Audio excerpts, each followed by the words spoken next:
of the Milford and the Wetland Agency. Lisa, can you please read the roll? Daniel Bedecker. Here. Ranjit Bahav. Brian Black. Here. Jim Connors. Here. Matthew Connors. Here. Buddy Field. Steve Munson. Here. Nick Ritchie. Here. Julie Valvo. Here. Brendan Magnan. Here. Okay, I'm just going to read in the requirement for a Zoom meeting.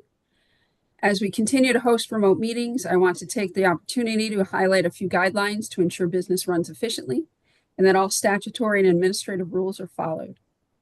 In accordance with the Freedom of Information Act and Governor Lamont's executive orders, this meeting is being recorded and will be made available on the City of Milford website. During this meeting, if members of the Inland Wetland Commission would like to speak, please utilize the raise your hand feature via Zoom. All participants will be muted during the meeting unless recognized by the chair. After being recognized to speak, please state your name and address prior to making a statement. Speak only to items in the jurisdiction of the MIWA, wetlands, brooks, rivers, flooding, and wetland habitat. Zoning issues are not under our review.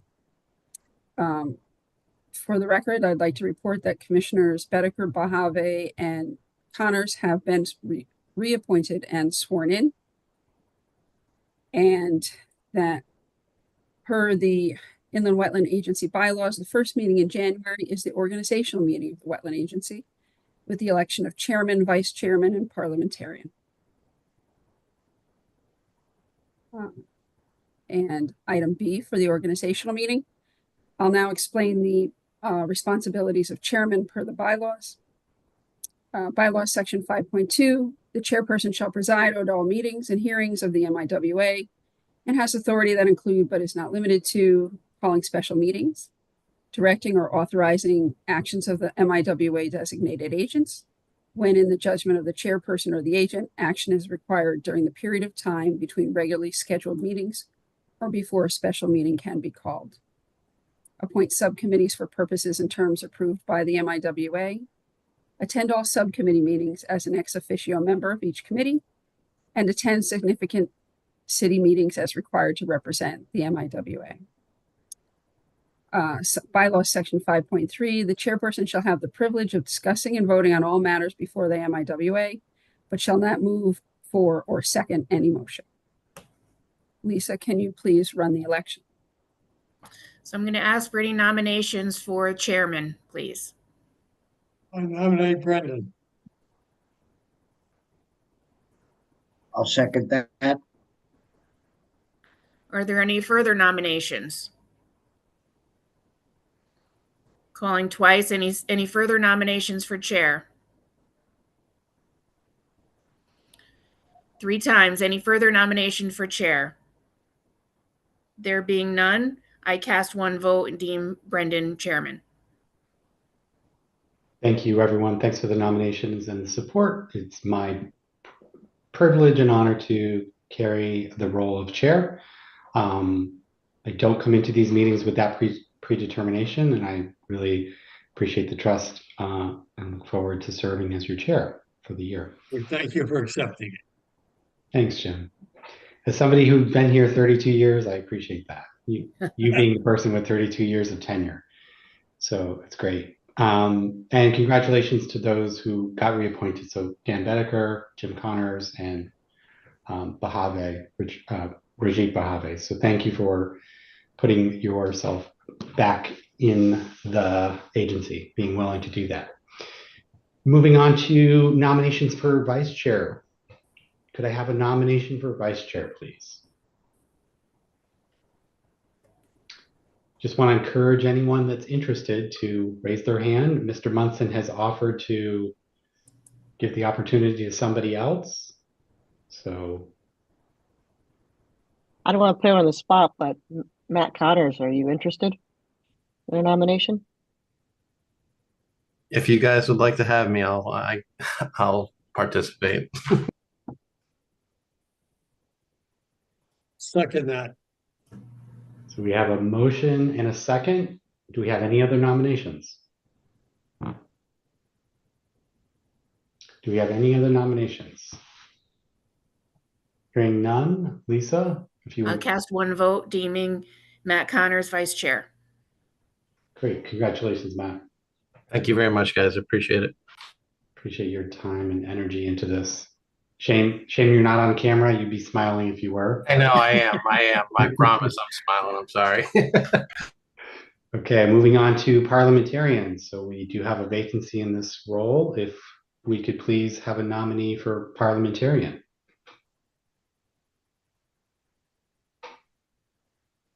Who's interested in being a parliamentarian? Would somebody like to self-nominate them or identify themselves as a willing participant? The duties of the parliamentarian, while you think about that, is to serve as chair in the event the vice chair is not available and the chair is not available. But really the primary role is to help direct Robert's rules and assist with any questions on the Robert's rules during any meeting, and hold the agency accountable to that protocol. Anyone? Brian, Since Nick, Sorry, Mr. Munson, I think you wanted to say I something. was gonna ask Brian or Nick if they would be interested in doing it. I'll nominate Brian. Or Julie? Would you be interested, Julie? Anybody? I was going to say, since I think vacated this spot with my nomination of Mr. Connors, I would put myself into the ring for that. Terrific. I'll second that. Second that also. So who made the motion then, Mr. Munson? I'm sorry. Mr. Munson, did you make the motion to nominate Julie as parliamentarian? Is that how I? Yes, yes. Okay. And Mr. Connors, you seconded Jim Connors. Correct. Okay. Do we have any other nominations? Any other nominations? Hearing none? I'll cast one vote deeming Julie Valvo parliamentarian. Terrific. Thanks, guys. Thank you, everybody. At this time, we will now move on to the Pledge of Allegiance. If I could invite everyone participating in the meeting to please Through you, stand. Mr. Chair. Oh, I'm sorry, before we go there, I must have missed something. We just need a motion to allow me to act as the designated agent of the agency. Skipped over that. Make Yes, that motion. we have that motion. Do we have a second? I'm I'll sorry, second. who made that? Who made the motion? Jim Jim Connors, Jim Connors. second by Mr. Brian Black. And do we have any discussion on the motion? Hearing none, roll call vote. I cast one vote. Okay, we don't need it. Okay. Thank you, Mary Rose. Thank you for continuing to serve that responsibility. At this time, I invite everybody to please stand and join me in the Pledge of Allegiance. Sorry, hold on. Mary Rose, if you share the flag. We'll wait for you to share. Oh, wait a minute. We lost the flag.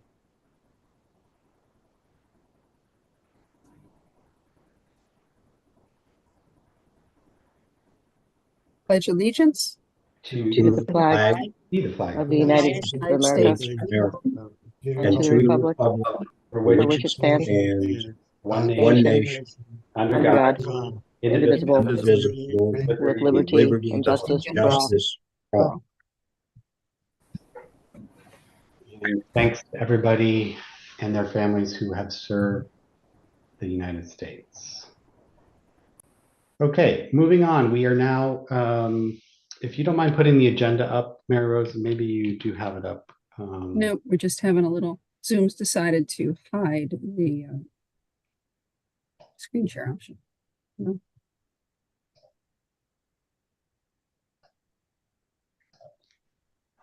Okay. Sorry, I had to pin that one. Bring it back up.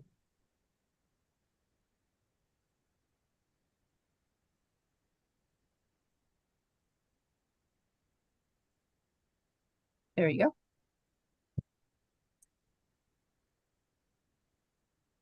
Okay, great. We are now at item D. So The item D1 has been extended until February 5th, 2025. So we can move on to item E, public comments.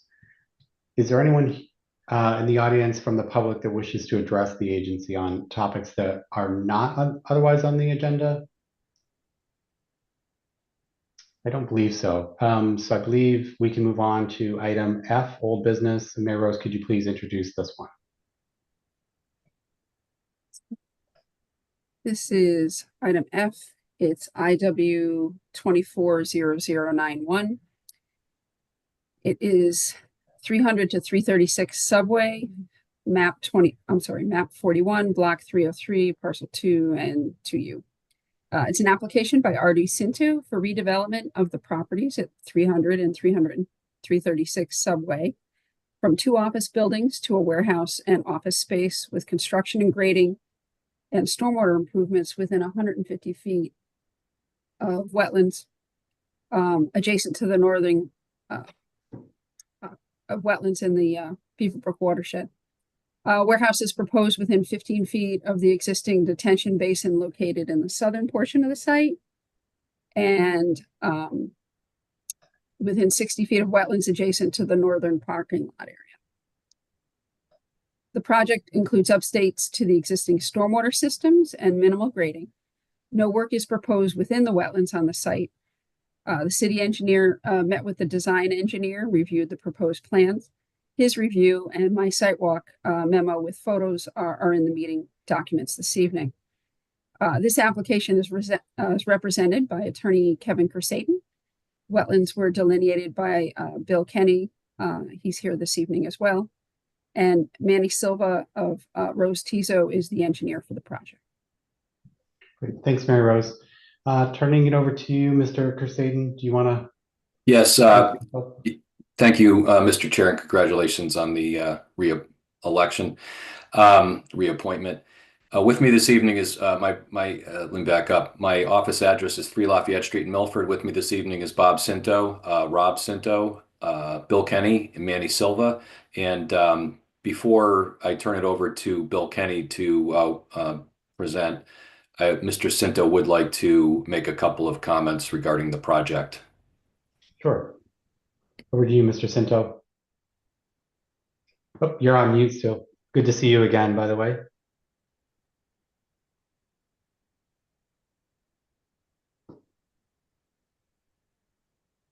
You're right. Can you speak? Can you hear me now, sir? Thank you, sir. Yes. Thank you very much for allowing us to make this application.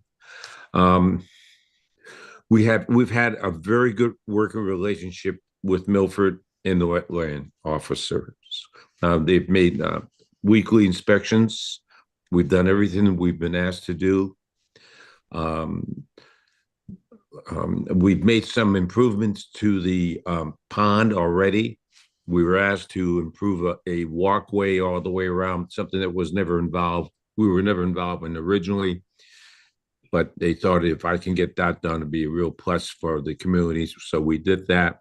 We're going to do the other one as soon as we get done with the project. We're looking to make it a very beautiful project. We have a large landscaping plan on both sides of the road. And at the end of the day, I think we're going to have 2 very attractive buildings with good income to the city and good jobs for the community. I was particularly encouraged on this site because we are not touching any wetlands. We're doing some improvements. And so I hopefully you would look on this application favorably. Thank you very much. Thank you for your thoughts and participation in the process. And Mr. Chairman, you have in the file a memo from the city engineer. You have Mary Rose's sidewalk note and some photos as she had stated. And I'm going to turn it over to Bill Kenny in a minute. I just want to point out there is one comment in the city engineer's memo regarding the status of the lots as 2 separate properties.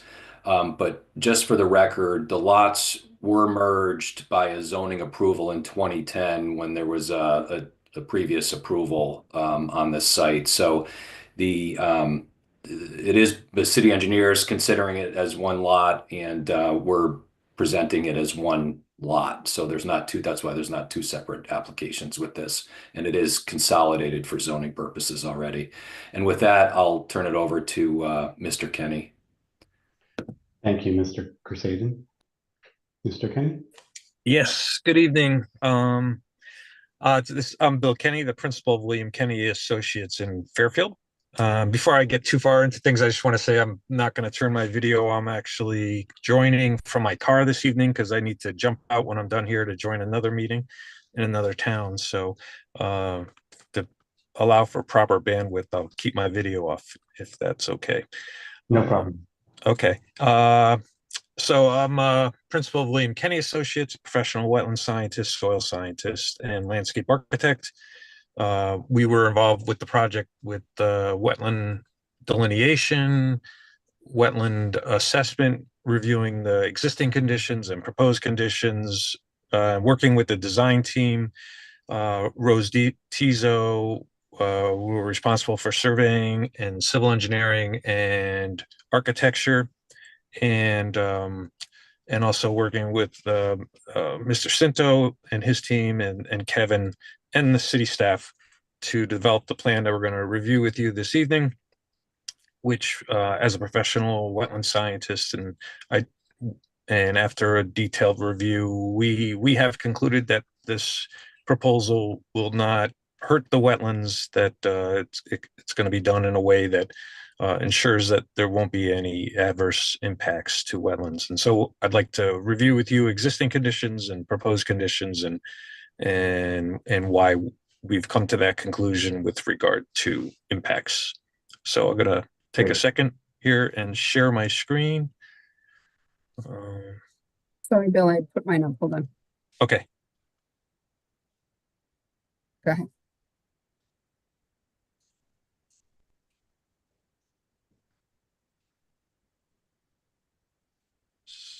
Doesn't look like, let me see.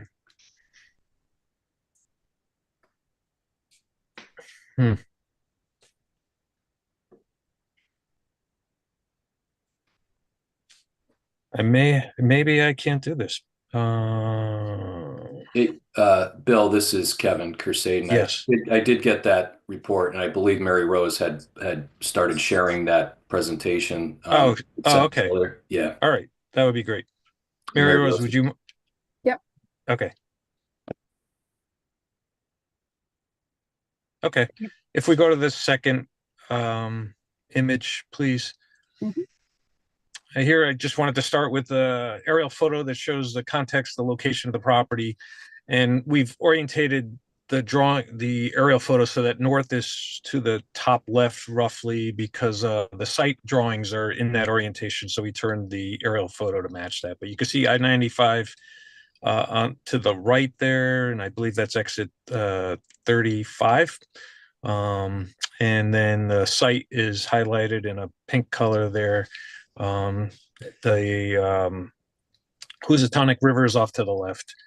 And then if we go, and you could see the Mondo Pond open spaces across the street, and the existing construction site is between the site we're going to discuss this evening and the ponds. And so next slide, please. Here's we zoom in here, and so Subway Road extends left to right through the center of your screen. Again, Mondo Ponds at the top. The existing site under construction on the northeast side of Subway is there, and then our site is outlined. The current site of the current subject is outlined in red. You can see it's roughly rectangular in shape, and there are two existing office buildings on the site, and parking and drives, paved parking and drives associated with that. There's a large forested wetland system on the left. And there is some other things to take note. There is some stormwater management associated with the existing development. This site, as with the site across the street, is underlain by a lot of sand and gravel, glacial meltwater deposits. So there's excellent infiltration, and that was used in the past to help with stormwater management, and it's going to continue to be used with the proposed development. And Manny Silva is here from Rose Tizo and will be able to describe that in greater detail as later in the presentation. So the site is serviced by public sanitary and water. There is a significant gas transmission line that extends through the bottom part of the site from left to right, extends through that wetland in the left-hand side of the property, and then it comes down through the parking lots in the bottom portion of the site. There is another wetland on the property. It's a man-made stormwater basin in the right-hand side of the property. It's surrounded by paved surfaces. There's parking lots on 3 sides and subway road on the up top side. And that was made to manage the stormwater from the development that exists today. That wetland is primarily a marsh environment at this time, and Phragmites, the invasive Phragmites australis, is pretty common in that area. The previous owner had spent many years controlling that, and in recent years, the management of that area has not been as intensive, so that Phragmites has expanded and taken a stronger hold of that area. So we are calling for controlling that Phragmites and enhancing that area with the native cattail to help enhance that marsh habitat that's in that area. But it is a stormwater management basin that has a man-made wetland in the bottom. The wetland on Mr. Kenny? Yes. Mr. Kenny, just normally when you present, you kind of highlight where certain features are. And I know you're not presenting today. Yes. Can we just pause, and Mary Rose, can you just make it clear what area Mr. Kenny is referring to? Sure, I'm going to expand the screen a little bit. I know you're taking notes, so I just want to make sure we're kind of following. This area right here is the stormwater detention basin Mr. Kenny's referring to. There's wetland soils in the center of it. It's kind of a, if you see my pictures, it's in a parking area. There's stone on its edges. There's some grass up here by subway. And there's a pedestrian bridge that crosses over it. Okay. Thank you, Mary Rose. Go ahead, proceed, Mr. Kenny. Sure. The wetland on the left-hand side of the property is a large wooded swamp.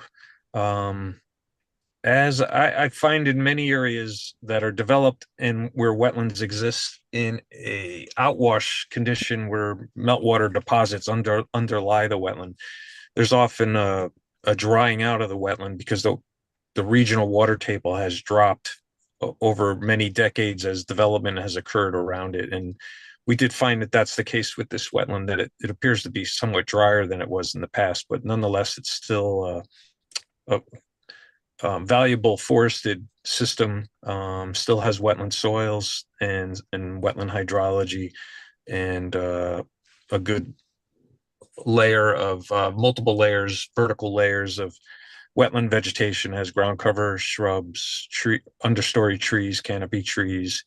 The shrub layer, which is common in the area, has a higher percentage of invasive vegetation.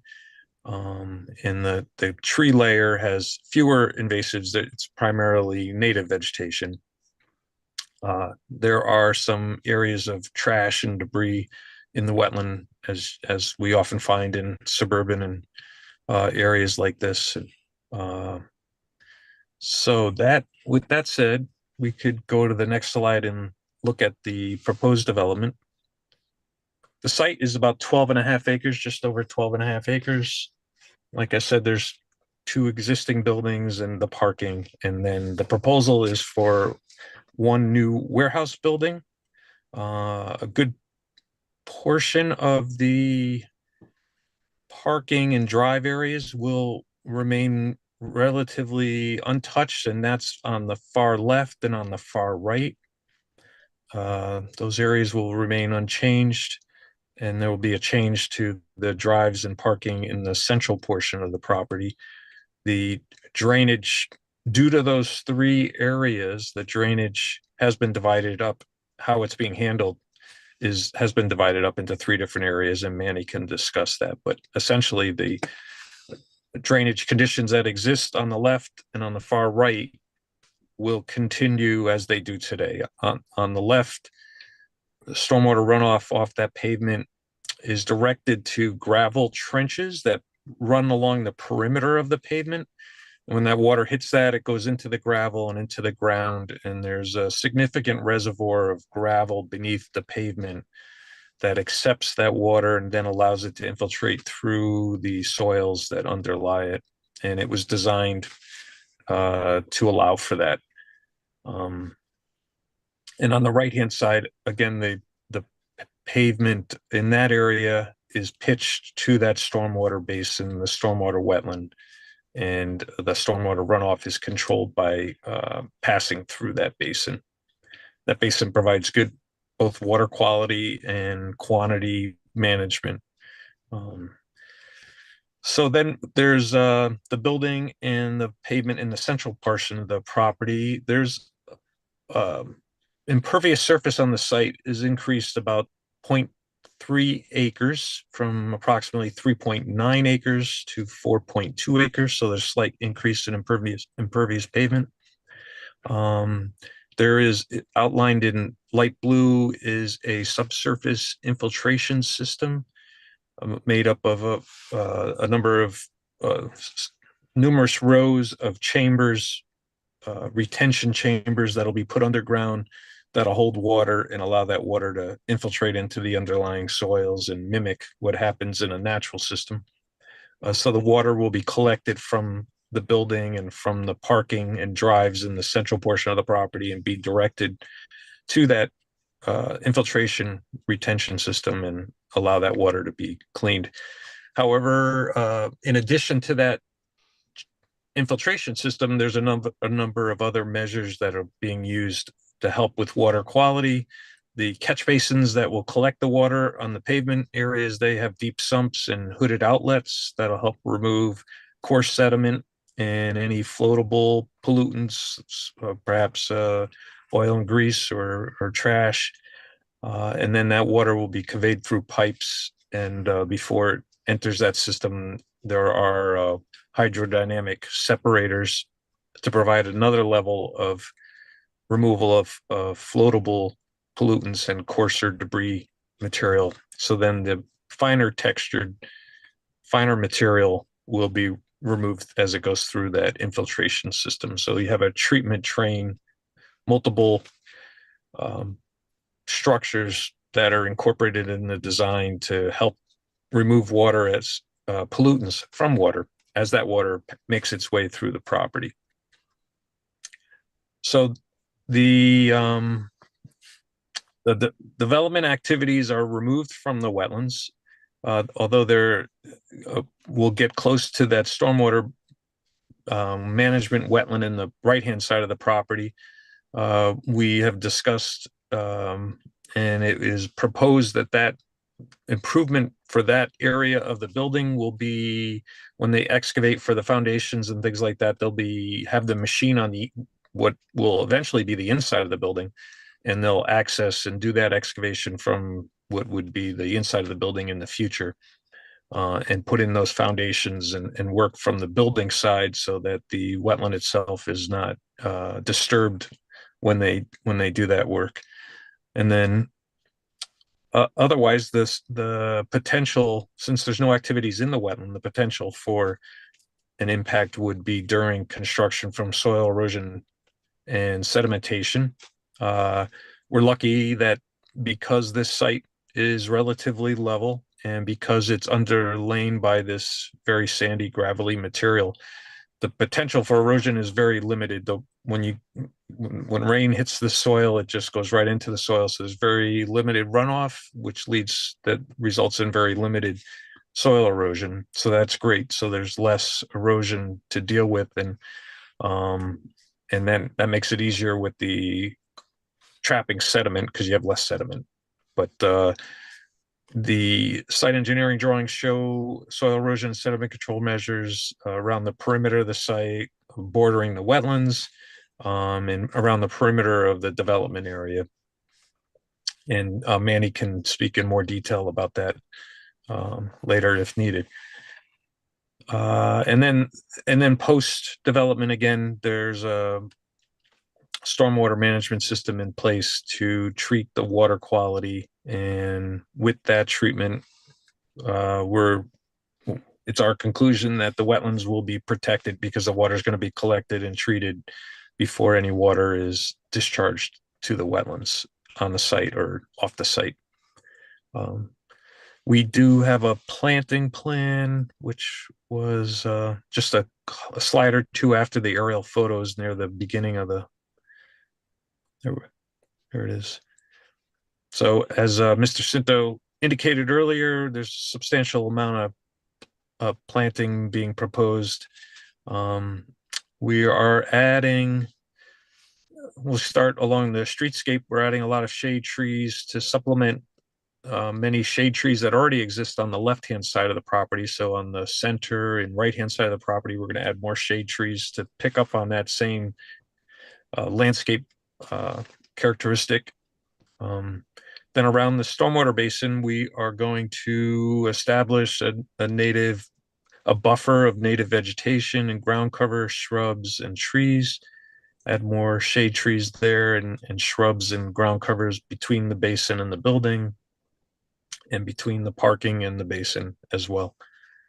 Along the rear of the property, there are no wetland resources here, but the pavement has been pulled back in the one area by the loading docks, has been pulled back away from the neighbors, and we're adding evergreen trees there close to the pavement edge that'll help screen that area from the neighbors. And then we're restoring some pockets of forest in the back there with native trees, native canopy and understory trees to restore the forest that is a buffer between the neighbors and the development. And then we have additional planting around the front of the building, around the left-hand side of the building, and in some of the parking islands as well. And primarily native vegetation is being proposed, except for areas of lawn and some of the evergreen plantings, but otherwise it's almost all native vegetation that's being proposed. So it's based on all of that, the fact that there's no activities proposed in the wetland, the fact that there's the soil erosion and sediment controls that are proposed during construction, and the stormwater management measures that are proposed to manage stormwater after the construction ends. It's for those, based on those factors, it's our conclusion that the project can be completed and will be completed in a way that does not adversely affect the wetlands.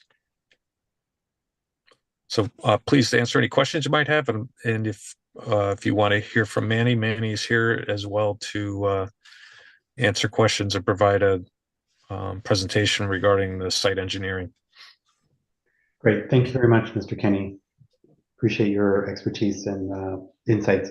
Before we open it up for questions, is there anything else Mr. Silva would like to present in relation to the wetlands, either stormwater treatment plans that might not have been covered by Mr. Kenny? Do you want to give us if the chairman would, Manny Silva from Rose Tizo and Company, 35 Brentwood Avenue, Fairfield, Connecticut. If the chairman would like me to go into any more detail on the stormwater controls or the soil erosion control, Bill has done a really good job, but I can go through that detail if the chair or the commissioners would like. Thank you, Mr. Silva. So let's open it up for questions. Do we have initial questions from the agency based on the information that's been presented before us?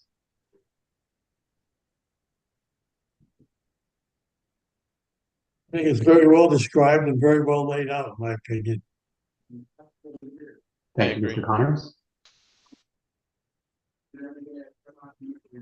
Do we have other observations, or other thoughts, other questions?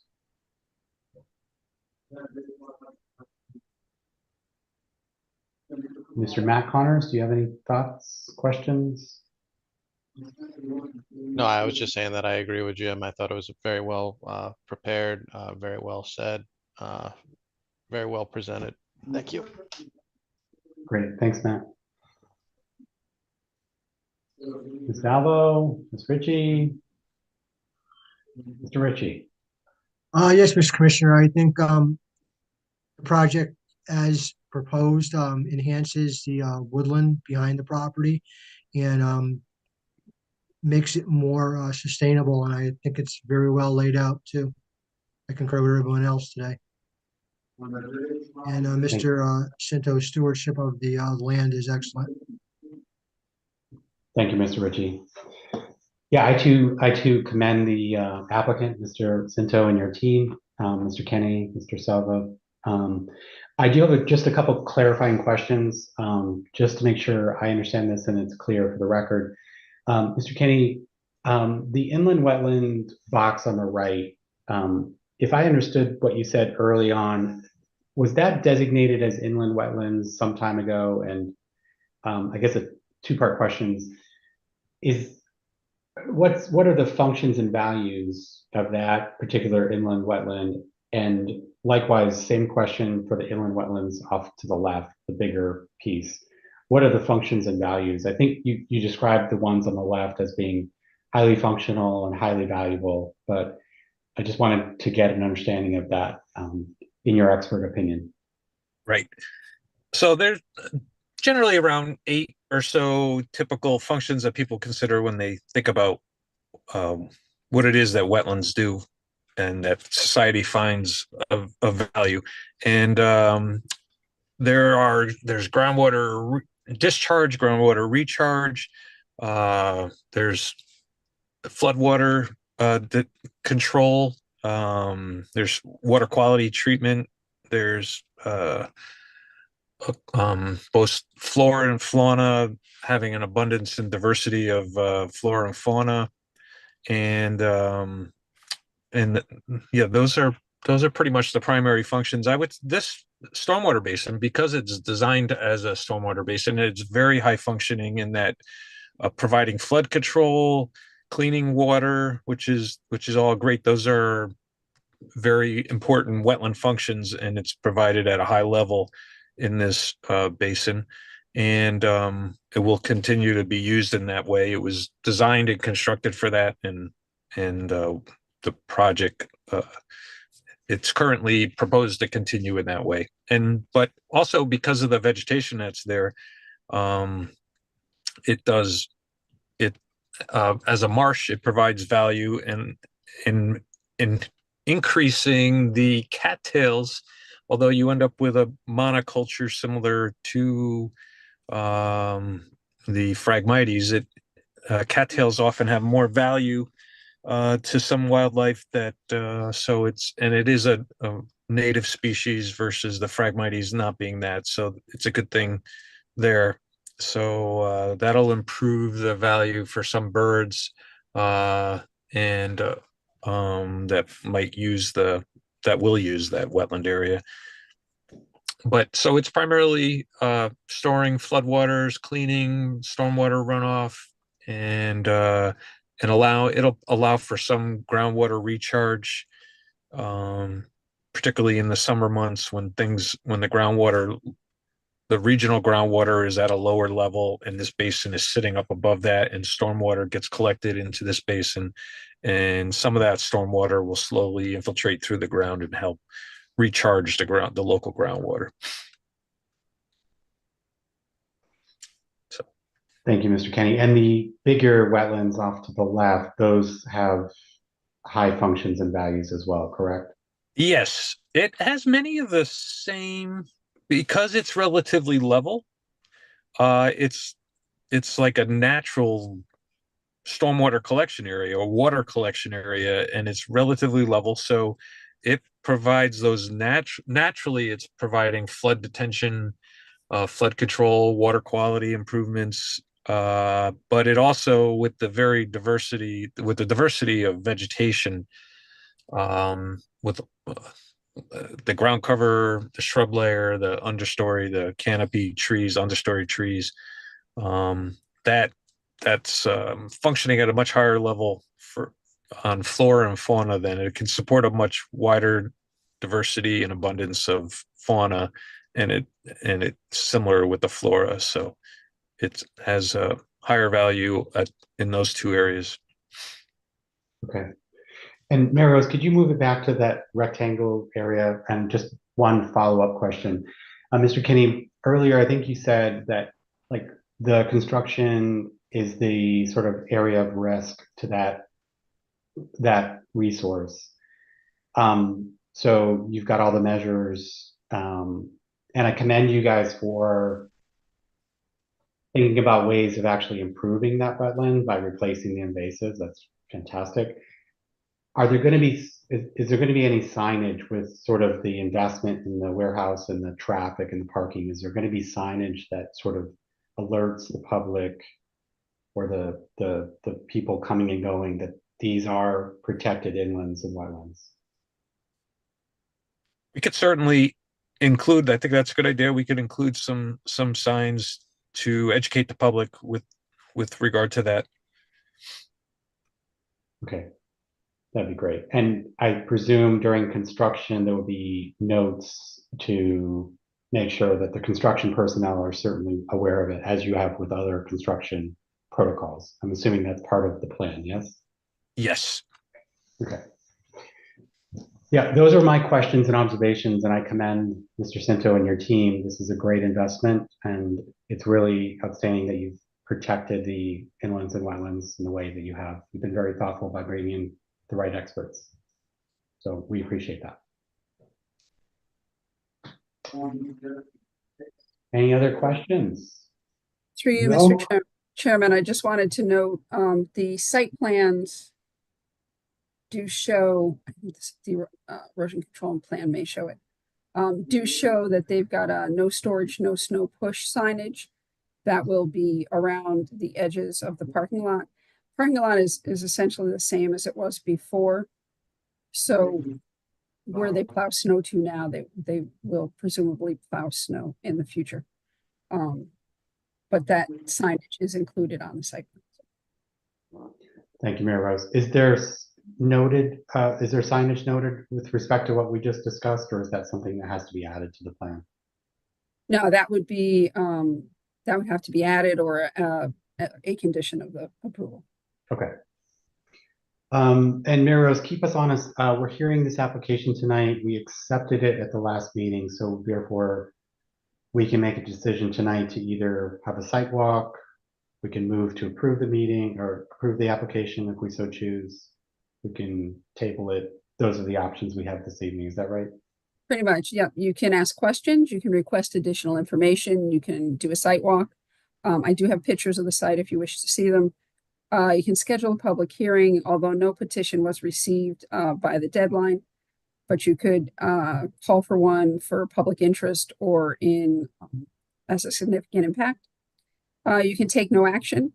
You can approve it with or without conditions and bonds, or you could deny the application. Those are your choices this evening. Thank you, Mayor Rose. What is the prerogative of the agency? Is there any reason not to approve it tonight? I'm asking Mary Rose. Mayor Rose, that's the question from Mr. Connors. And then Mr. Munson has a question. No, we've received, as you saw with the documents that have come in over the last couple of days, we received a number of documents that have come in to address the city engineer's concerns. His memo did ask for some clarity on the plans. All the information's in there. He just asked for the plans to be split in two. It's the same information, just on two plans, so it's a little less busy. But I believe a plan that came in this afternoon showing the erosion controls around the detention basin was an outstanding item for the city engineer and would have been for this board as well. Yeah. So we could approve this with conditions then, correct? If the agency so chooses, yes. Yes. Yep. Good question, Mr. Connors. Mr. Munson, you have a question? Yes, Mr. Chairman, through you. Mary Rose, there was no petition signed. Was there any reaction at all from the general public? We have not received any inquiries from the public on this application. Okay. In my opinion, the relatively minor loss of impervious surface is well offset by the planting plan, which I think really helps not only the small wetlands on the right, but also the very large wetlands on the left. I think it's a great plan. I think we should approve it. Did I hear a Can I motion? make a motion to approve? Mr. Connors, did you want to make that motion? I'd like to make a motion to approve the plan. I don't have the motions to read. If Mary Rose could read it, I'd appreciate it. Alrighty, I want to just, are there any, you wanted to add a condition for educational signage? Yes, If in you and would like to do around, that. Yes. in and around that rectangular area, but Can we do it? Get Yeah, a signage around the retention pond and stuff. I agree with that. Mary Yes. Rose, can we get a wording for that maybe?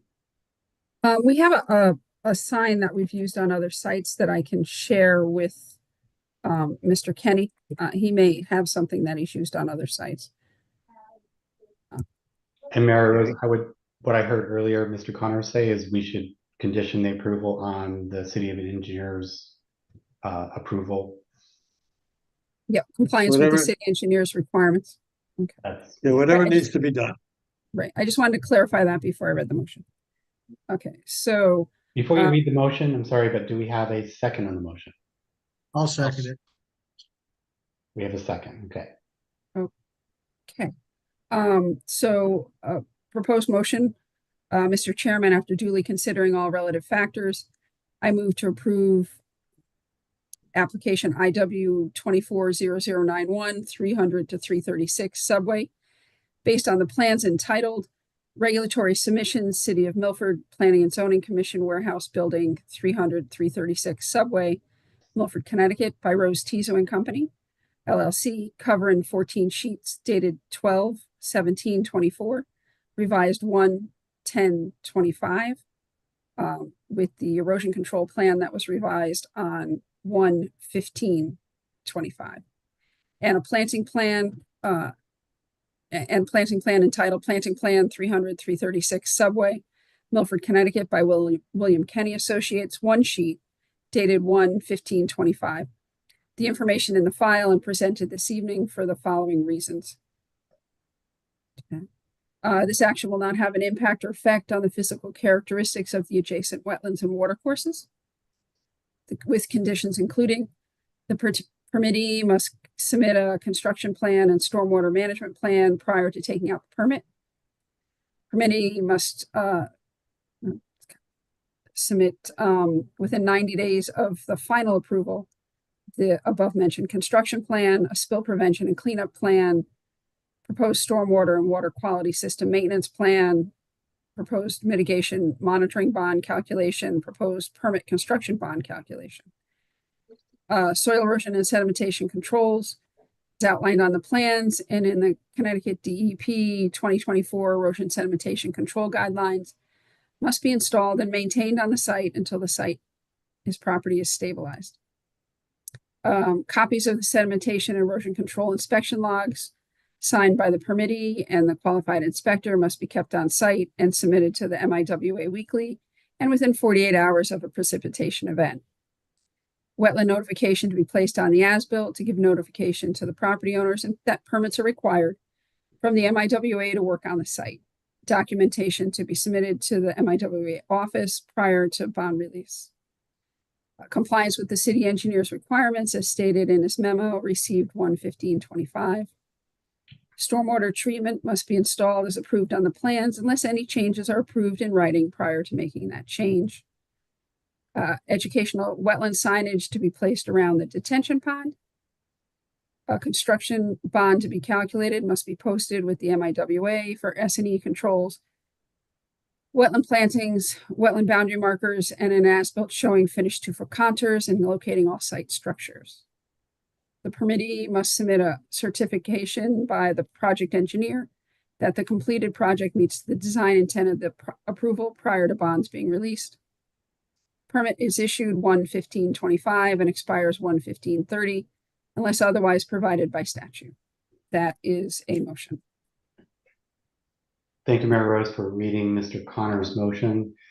It is now parliamentary procedure for me to ask for a second on the motion rather than what I did before. So, Mr. Ritchie, did you want to second the motion? I'll second it. Great. Let's have discussion on the motion. Is there any discussion on the motion?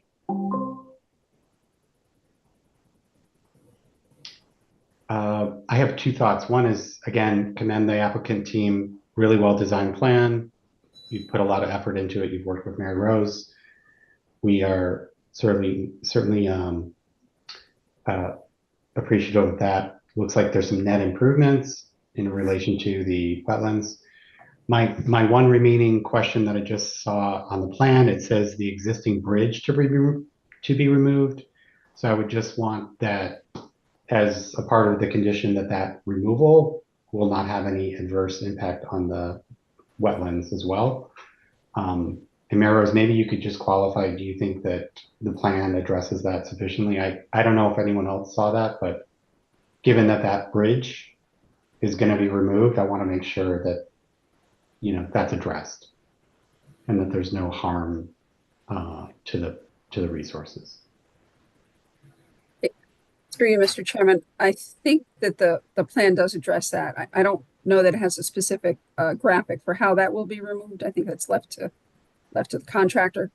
But it's 2 metal rails with the Trex type slats. I don't think it would be detrimental. The city engineer will review that as part of his final. Brandon, I think they'll probably pick that up with an excavator or crane on site and lift it off of there. Great. Okay. Just want to make sure for the record, I'm good with it. Any other discussion? Lisa, roll call vote. Daniel Bedecker, Aye. Brian Black, Aye. Jim Connors, Jim, Aye, yes. Matt Connors, Aye. Steve Munson, Aye. Nick Ritchie, Aye. Julie Valvo. Excuse me? Julie? Aye. Okay. Sorry. Brendan Magnan. Aye. The motion carries unanimously. Mr. Cinto and team, Mr. Crusaden. Thank you very much. Mr. Silva. Thank you guys so much. Thank I you. can tell you. We were going to Thank take you. that bridge out with a crane, not an excavator. Don't Thank worry. you. No impact to the wetlands. Perfect. Just underscoring that importance. Thanks so much for all of your investment in this resource. Mr. Commissioner, thank you very much. I appreciate it very much, sir. Thank you. Thank you. Thank you. Have a good night. Good night. Good night.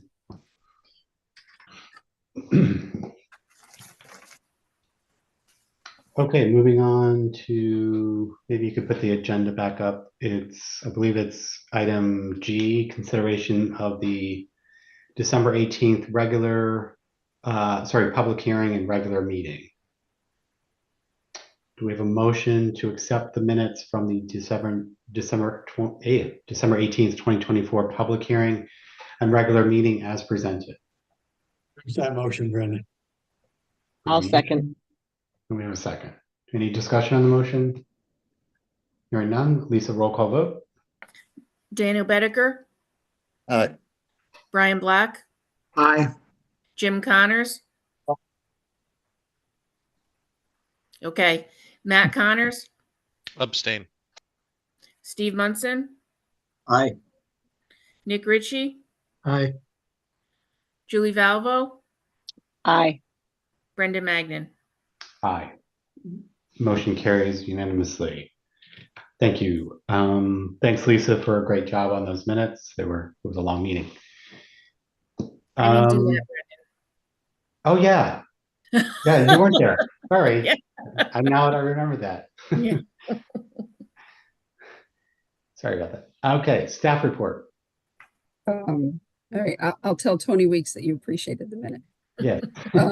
So welcome back to the new year, and thank you for your service. Congratulations to Commissioner Bedeker and Connors on their reappointments, and Mr. Bob.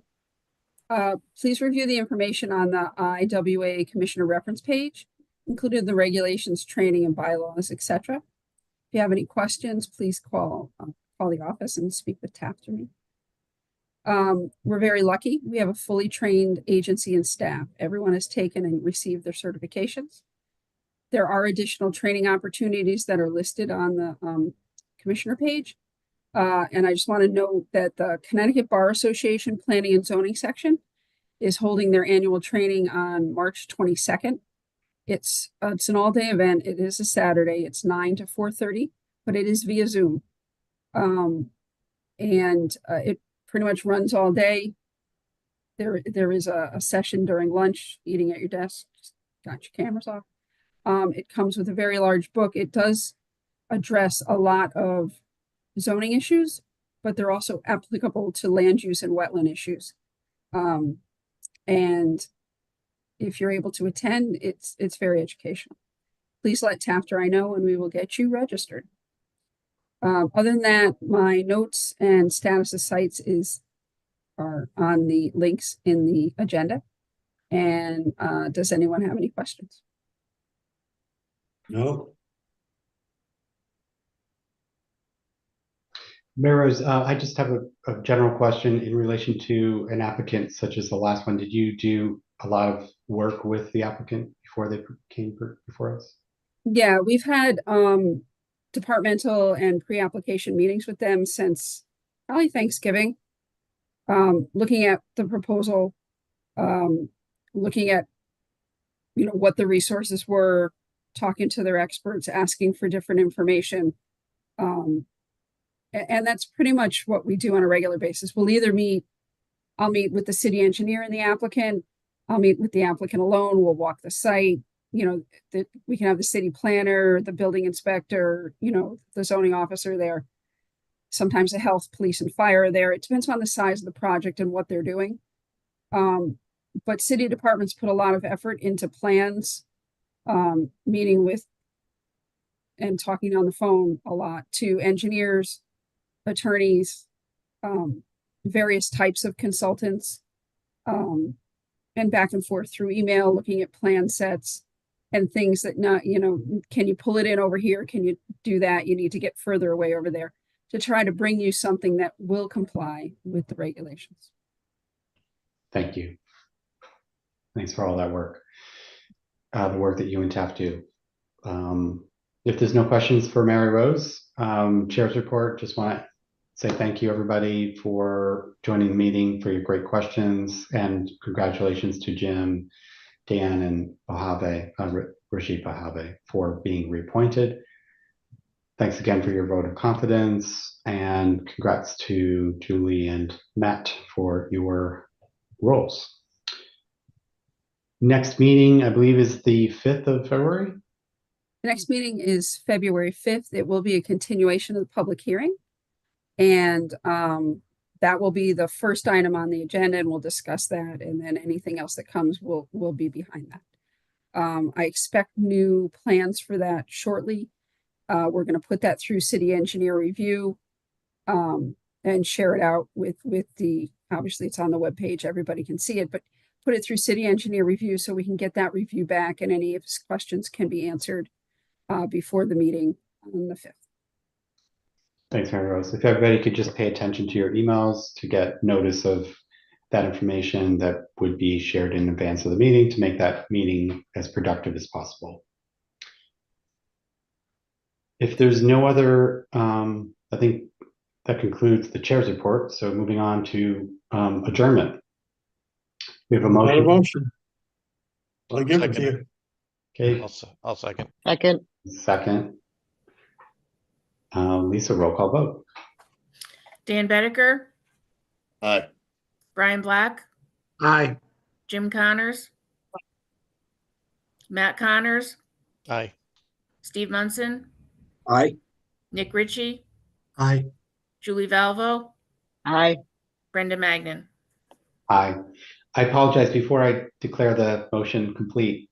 Mr. Munson, I want to specifically acknowledge your many years of serving as a role in the vice chair capacity, and I'm remiss for not saying it earlier, but please accept my personal, genuine appreciation for your service as a vice chair. Not a problem. Thank you very much, and congratulations to your new team. You guys stick around a long time. I'm not going anywhere, but I'm just not We've sure. been here a long time, Steve. Yeah. I'm not sure what my schedule's going to be for the next couple of years. It's okay. A lot of things. Have you in Whatever. in the normal capacity, I say. But again, thanks. I meant to say that earlier. Thank you, So, Steve. Thank you. meeting is adjourned. Good night, Good all. night, Night, everybody. everybody. Good, everybody. Thank you. See ya. Lindsay, we're all done.